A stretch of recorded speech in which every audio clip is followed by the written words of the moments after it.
Following last year's 0-12 season, many UCF players said it was the toughest thing they've ever had to go through.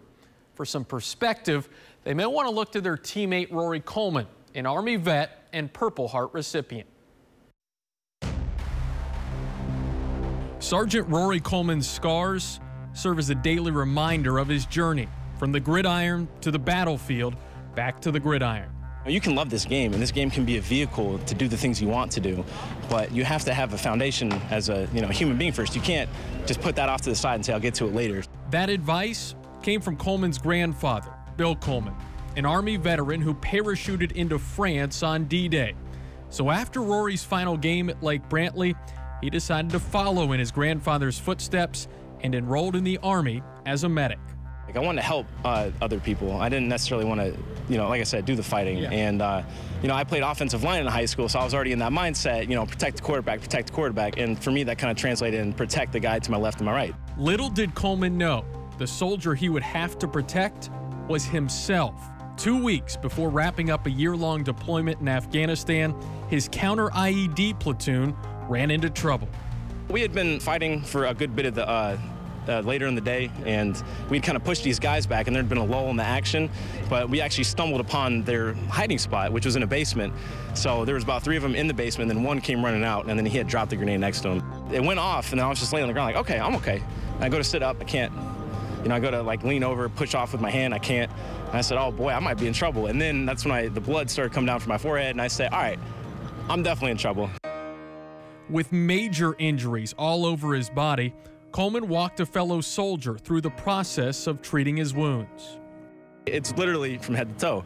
So there's metal in the left big toe, all down the left foot, cracked the kneecap in half right here, and then the tibia, I got chunks out of the right thigh, fractured the femur, hit the stomach, which punctured some intestines, and hit the bicep, hit the shoulder, fractured the right ring finger, shredded up my right forearm right here. I did take one little piece to the head, and that's where it caused my epidural brain bleed. Coleman spent 9 days in an induced coma and eventually moved to San Antonio to begin a long, grueling recovery process. Definitely the most, mentally draining, because you don't know, you're going to recover. You've got the greatest facilities in the world at your disposal to get better through the people that were working there, to the equipment they were using, to the techniques they were using. It was all, best of the best. And so you knew that these people were here to help, but you just didn't know how far you're going to go until the recovery was done. It took Coleman nearly a year to learn how to walk again, but he never lost his desire to return to football. And earlier this year, after enrolling at UCF, Coleman attended an open tryout in front of the Knights' new coaching staff.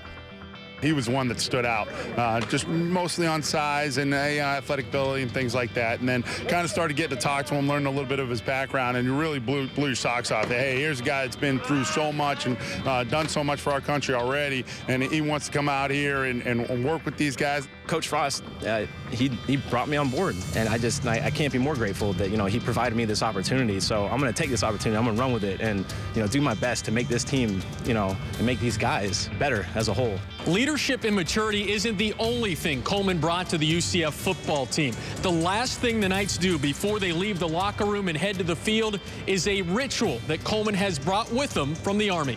When you yell from the deepest part of you and you're screaming as loud as you can, your body has a natural reaction, but to release some endorphins, and it gets you just fired up and mentally focused. Following last Saturday's battle cry, Scott Frost selected Coleman to lead the team onto the field in a celebration of Veterans Day.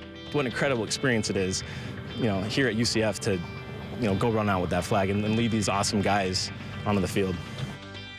Coleman has appeared in 1 game this year, and in that game picked up his first collegiate tackle.